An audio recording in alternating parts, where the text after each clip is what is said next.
Something has shifted in you, and the people closest to you cannot follow. You used to enjoy the conversations. You used to feel warmed by the company.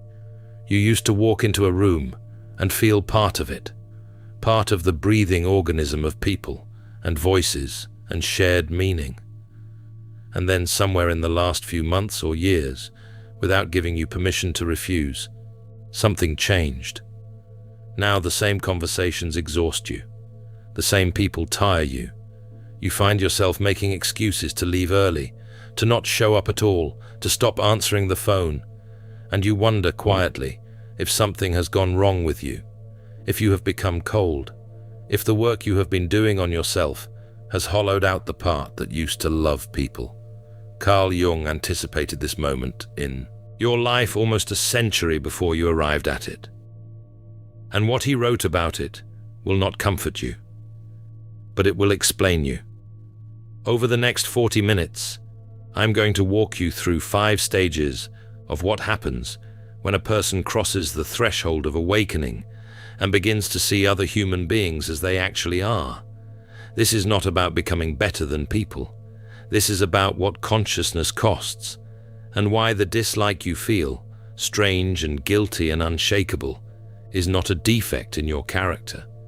It is the first evidence that the work is actually working. Jung, in the second of his 2 essays on analytical psychology, was unambiguous about what this costs. He wrote that, for the development of personality, a strict differentiation from the collective psyche is absolutely necessary because partial or blurred differentiation, he said, leads to an immediate melting away of the individual in the collective. Notice his word, choice, differentiation, not transcendence, not graduation, differentiation, a surgical separation, a line drawn through something that used to be whole. Before this separation, you belonged to something.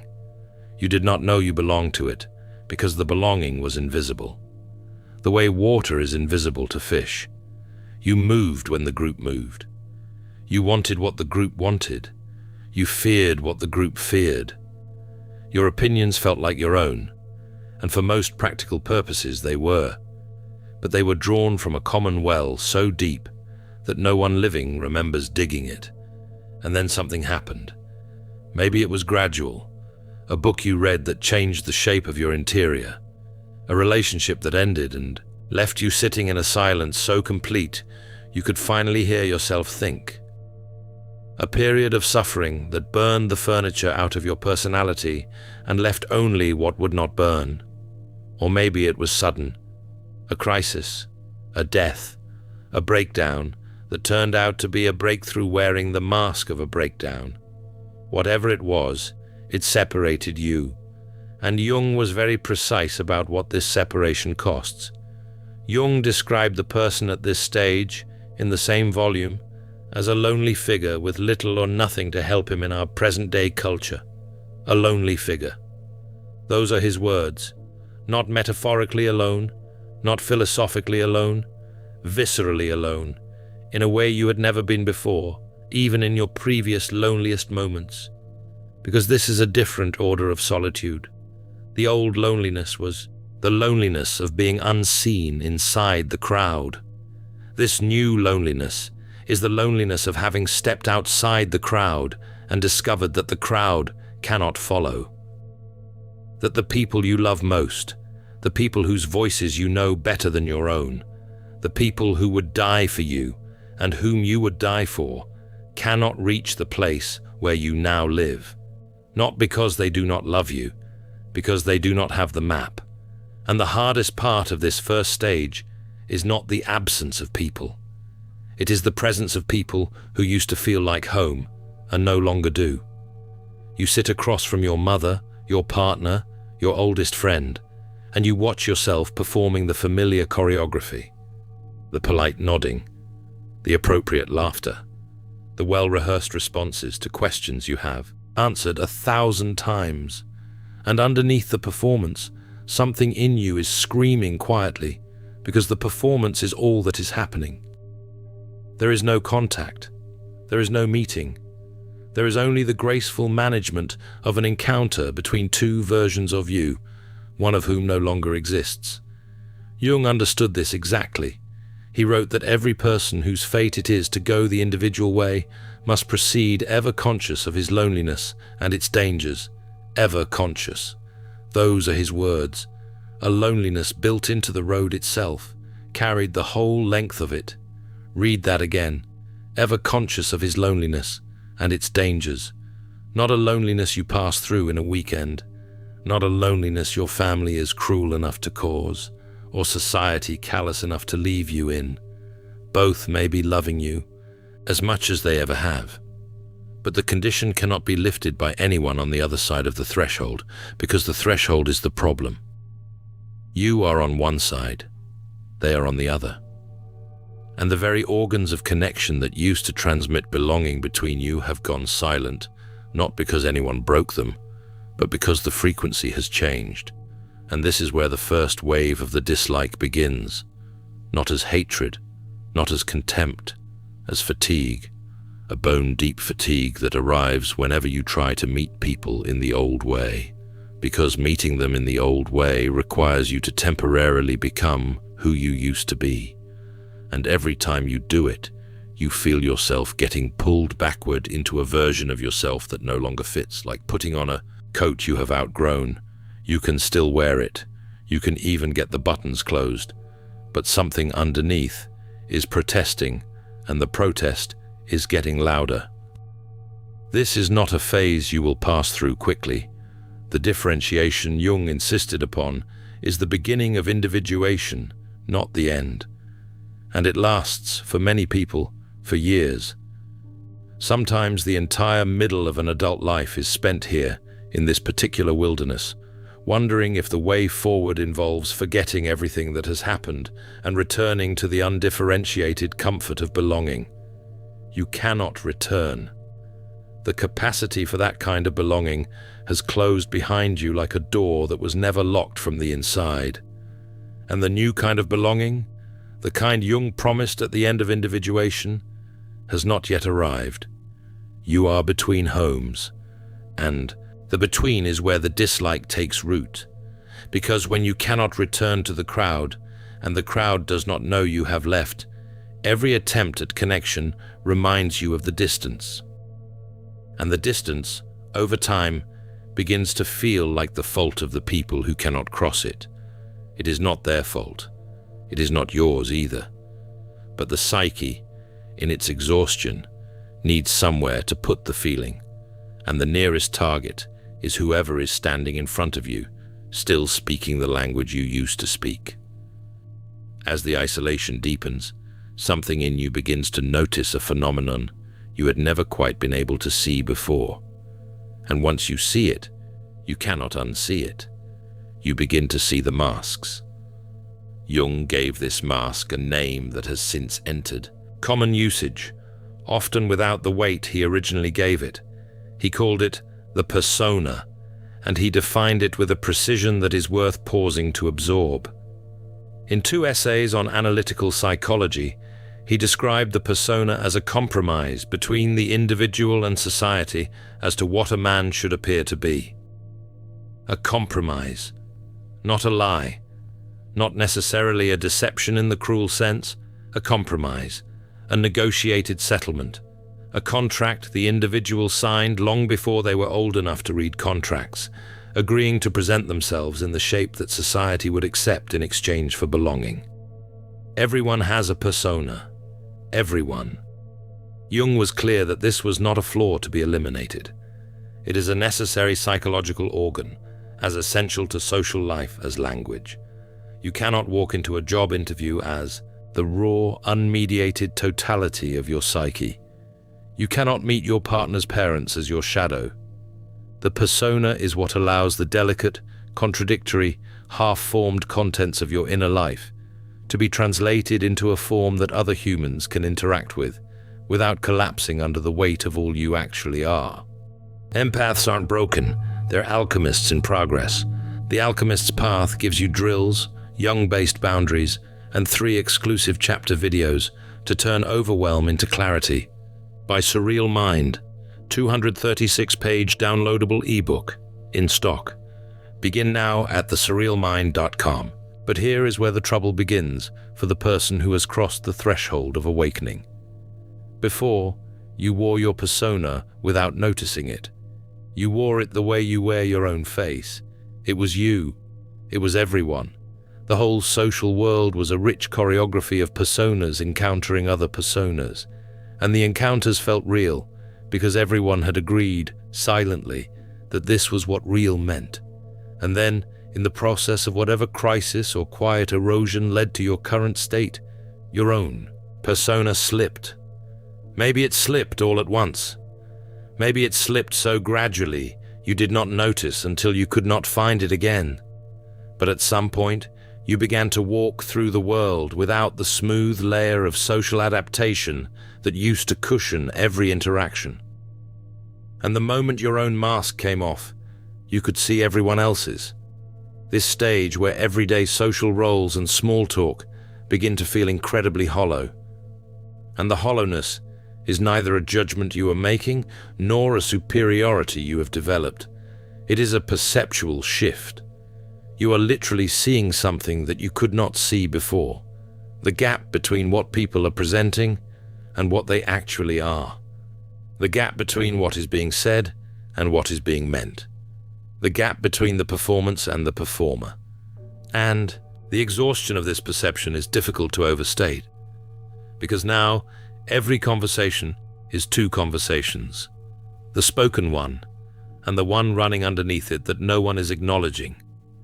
The colleague who is asking about your weekend is also asking whether you are still manageable, still safe, still on the team.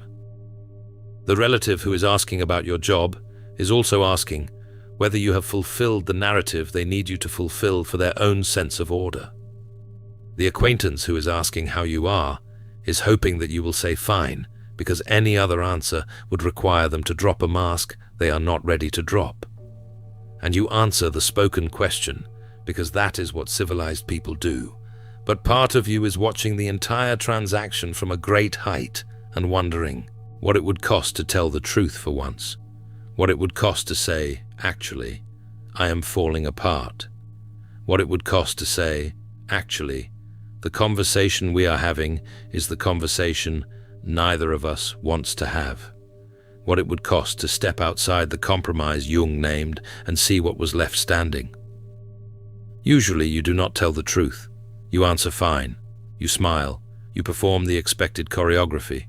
And then you drive home, or walk home, or sit down in a quiet room, and you feel something like mourning for the 3 hours you just spent not being yourself. And this is where the dislike becomes more focused, not directed at the people themselves, because you know rationally that they are doing what you did for decades, wearing their mask, keeping the compromise, not because they are shallow, but because being the mask is how they survive the social world. But knowing this, intellectually, does not make the exhaustion lift.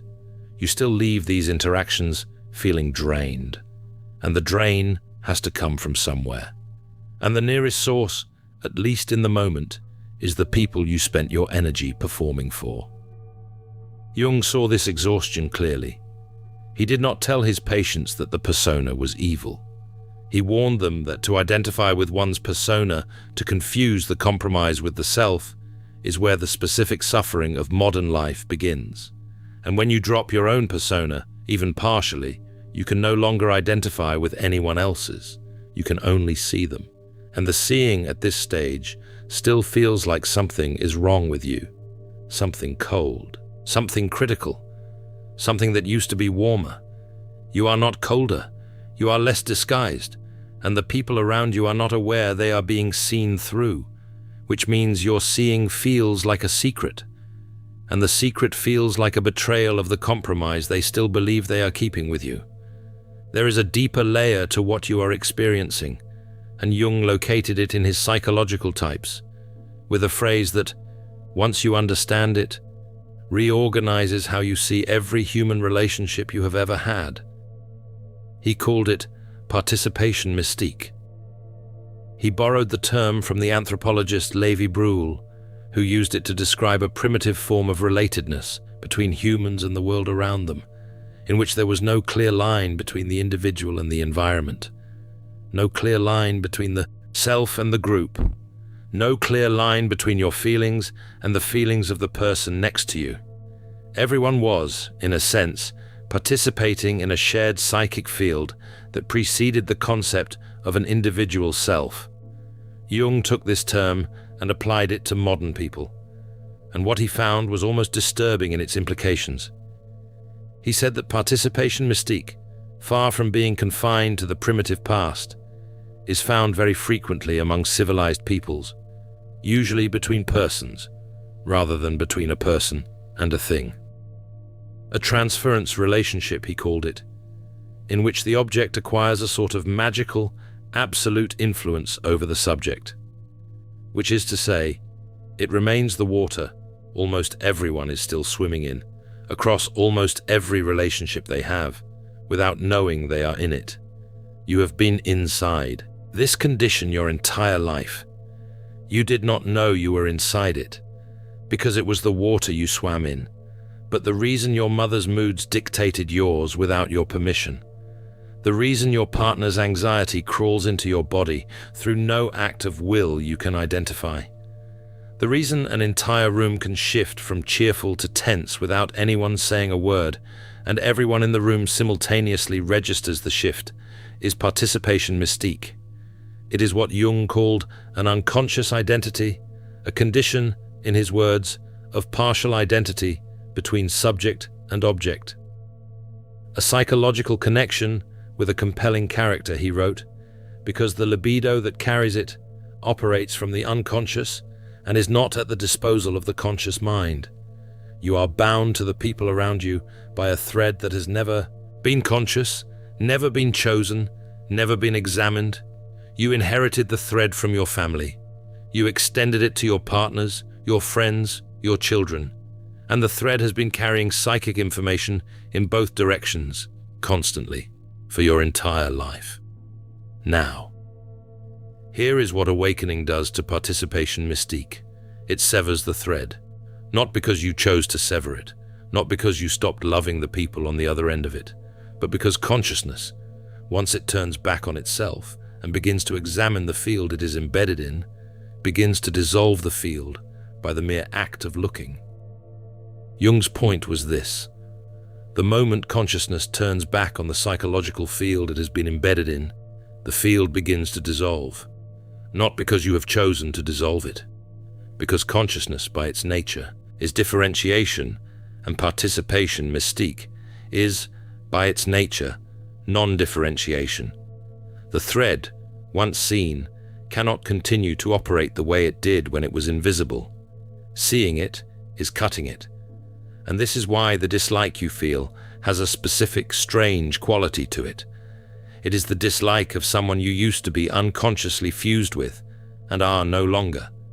The intimacy, rather than hardening into hostility, has thinned out into distance, an unfamiliar, cavernous distance that the old intimacy used to fill. And the distance aches because your nervous system was organized around the fusion, and the fusion is no longer available. The people who are still operating inside participation mystique can feel the cut, even if they cannot name it. They feel that something has changed in you. They feel that you are not transmitting the psychic signals you used to transmit, and that you are not receiving theirs with the same automatic responsiveness. And because they cannot name the phenomenon, they interpret the change in terms that are available to them.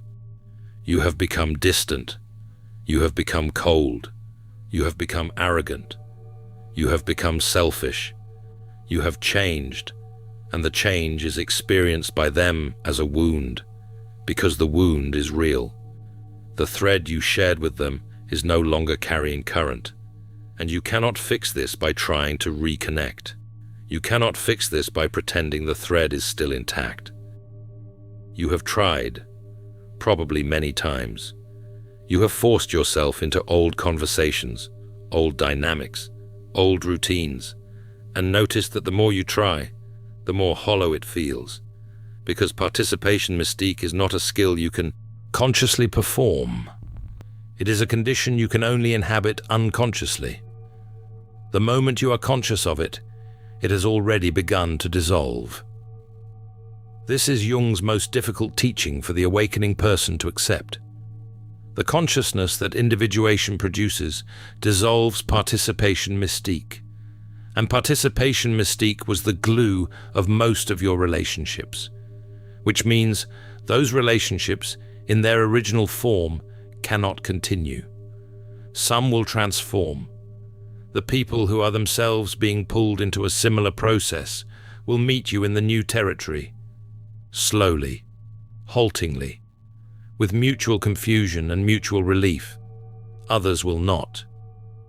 And the grief of that is something Jung did not sugarcoat.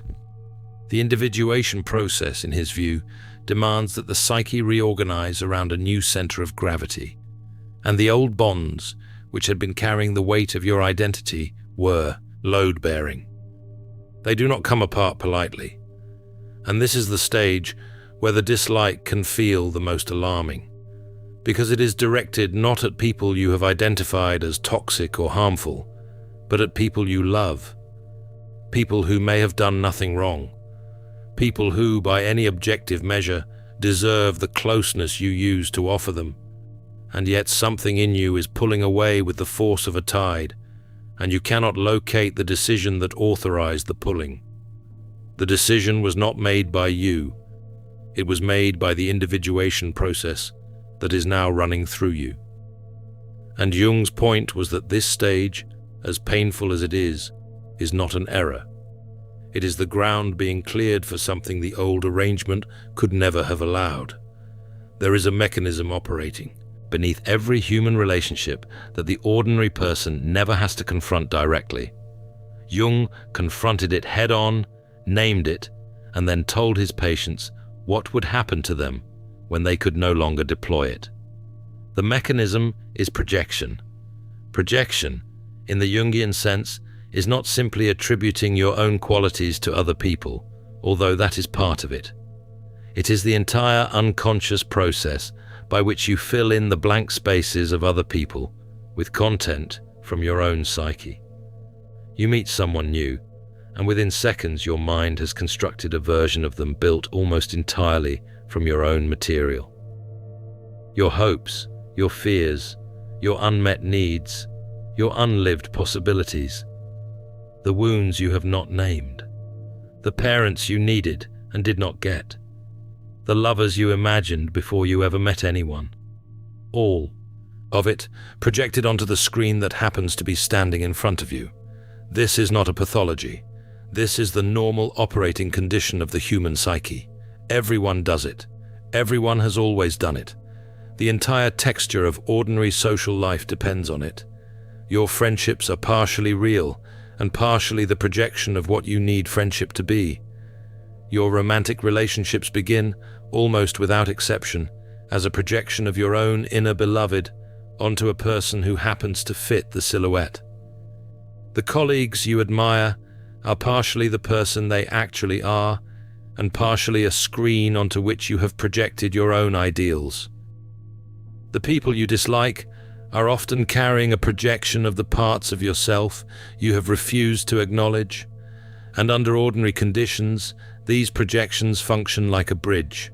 They allow you to cross the unbridgeable distance between one psyche and another, a distance that, in reality, is infinite.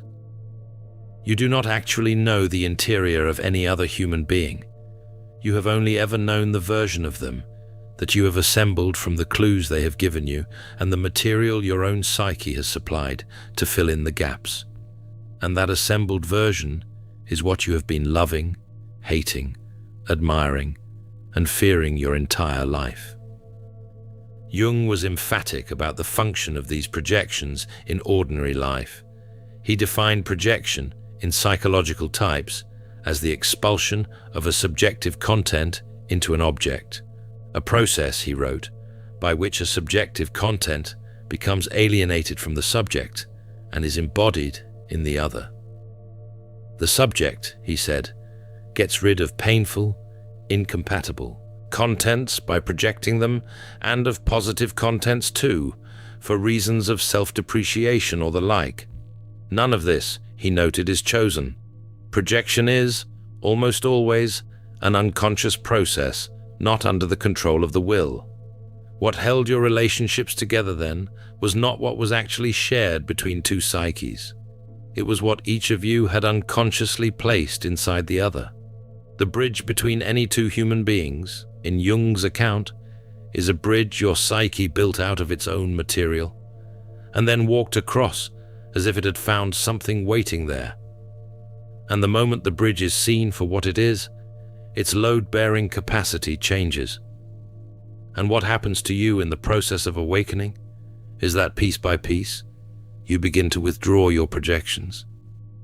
Not because you decide to. You cannot decide to. Withdrawing a projection requires first seeing it, and seeing a projection is something that happens to you, not something you do. One day, for reasons you cannot quite articulate, you look at someone and realize you have been seeing an imaginary version of them for years. You have been loving a person who does not exist in the form you imagined. You have been fighting with a person who is not actually the villain you constructed them to be. You have been admiring a person whose actual interior, now that you are beginning to glimpse it, bears almost no resemblance to the figure you built in your mind. And once this happens with one person, it begins to happen with everyone. The friend you thought knew you, who turns out to have never known you, because the version of you that was being known was itself a projection sent back and forth between two people who had never actually met. The parent you have argued with your entire life, whom you suddenly see as smaller, more frightened, less mythic than the figure you had been arguing with. The lover who was carrying the weight of your inner beloved for years, who can finally be seen as a separate human being whose face you are almost meeting for the first time. The authority figures, the mentors, the enemies, all of them collapsing slowly into their actual proportions, which are always smaller than the projected proportions, always more human, always more ordinary. And this is where Jung's clinical precision earns its weight.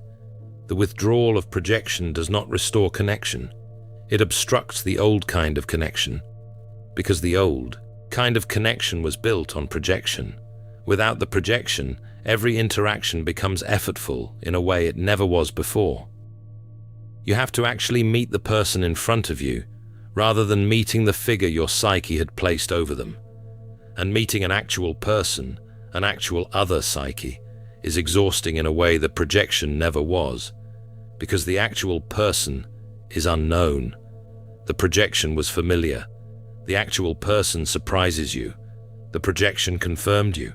The dislike you are experiencing at this stage is, in a significant part, the dislike of the impediment itself, the friction, the effort, the fact that what used to flow now grinds.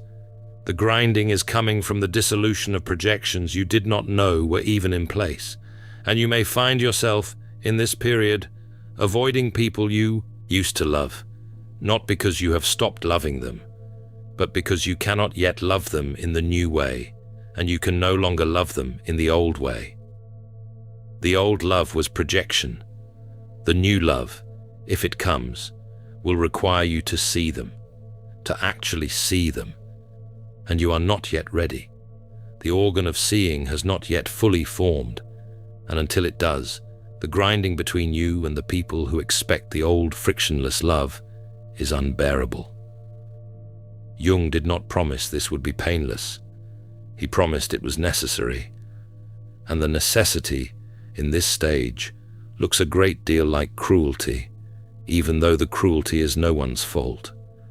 And now we arrive at the stage that the person in awakening rarely speaks about in public, because it sounds too dark, too judgmental, too close to the kind of contempt that the self-help world has trained everyone to deny they feel. You begin to see the hidden motives underneath ordinary human behavior. This is not a flattering stage to move through. It is, however, the predictable consequence of what has already happened to you. Once participation mystique has begun to dissolve and your projections have begun to withdraw, what is left is the actual human being in front of you, operating out of actual and often unflattering motives, including motives they do not know they have. Because, as Jung insisted throughout his work, most of what drives human behavior is unconscious to the person doing the driving. And this perception does not turn off. Every conversation, every interaction, every news cycle, every family gathering, you cannot put the seeing down. You cannot return to the soft, comforting blur of not noticing.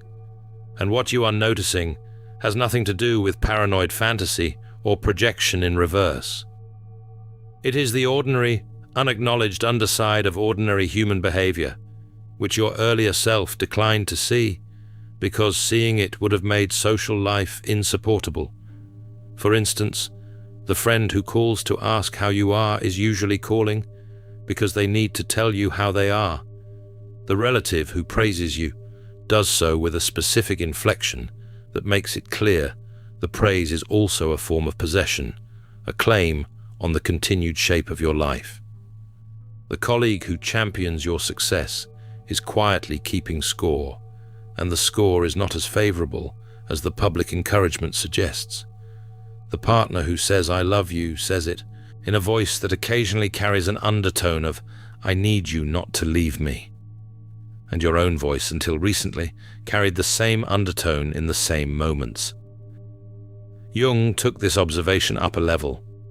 He applied it not only to individuals, but to groups, to crowds, to any collective large enough to develop its own inertia. In Civilization in Transition, he made the observation that has echoed in every serious reader's mind since the moment they first encountered it. He said that any large company composed of wholly admirable persons has the morality and intelligence of an unwieldy, stupid and violent animal. Read the words again: wholly admirable persons. Not flawed individuals, not bad people, wholly admirable. And yet, when those wholly admirable persons become a company, a collective, a crowd, an organization, a movement, they become, according to Jung, a single animal, unwieldy, stupid, violent, not occasionally, structurally.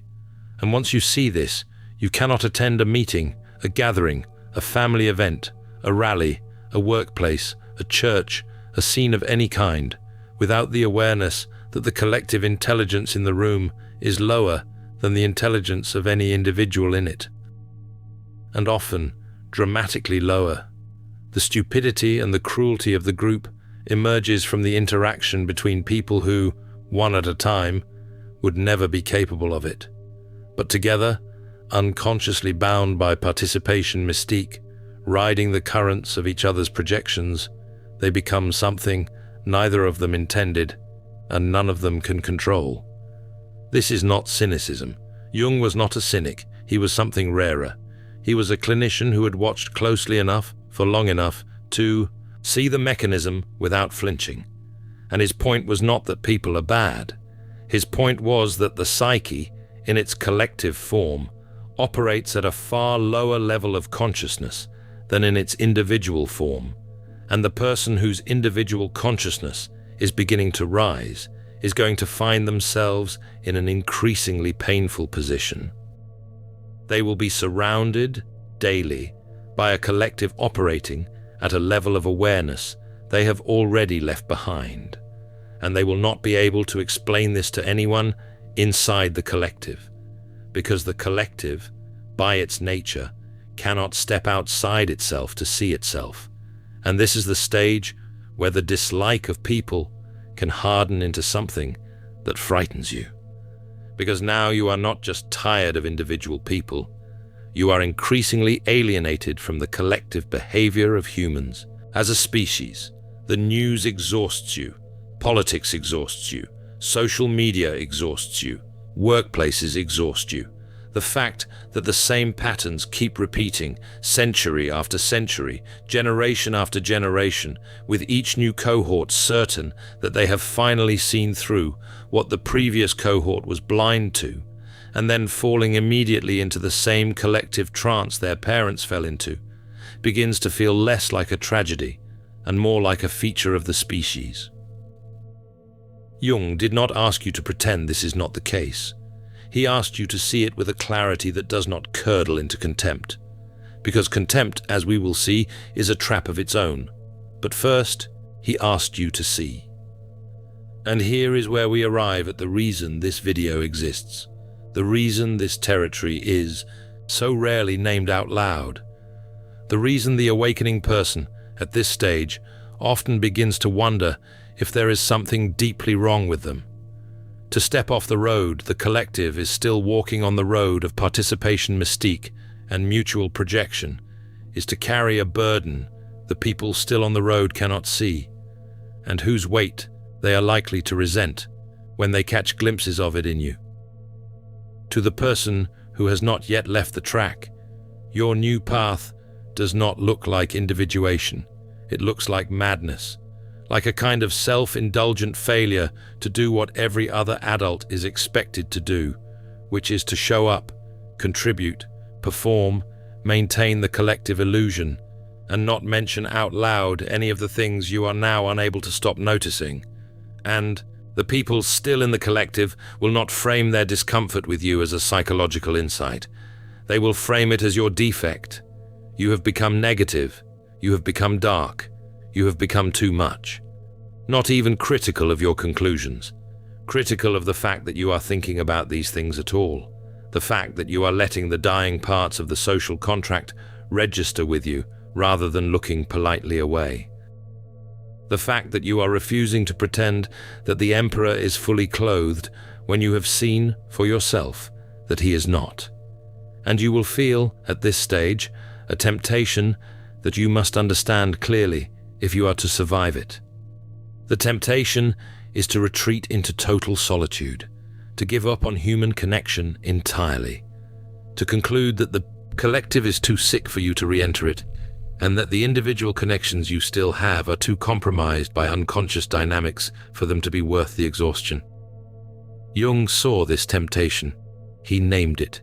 He wrote in the 2 essays about the enlargement of consciousness that the individuation process brings, and about how the person who undergoes that enlargement has, in his own words, raised himself above the human level of his age, and in so doing alienated himself from humanity. The pain of this loneliness, he said, is real. It is not imagined. It is the price of the ascent. Alienated from humanity. Those are his words. And for a period, this is not only real but necessary. You have to stand in this solitude long enough to finish what is happening to you. The individuation process needs the space. The old self needs to die.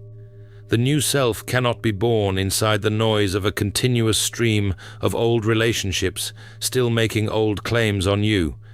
But the solitude, Jung insisted, is not the destination. It is the passage. And if you mistake the passage for the destination, if you build your life around the permanence of this isolation, if you conclude that the dislike of people is your final state, you have missed the point of the descent. The dislike is not the truth about you. The dislike is the residue of a severance that has not yet completed itself.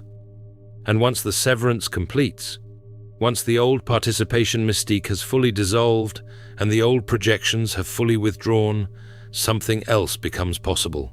Something that could not have existed before. Something the old arrangement was too unconscious to support.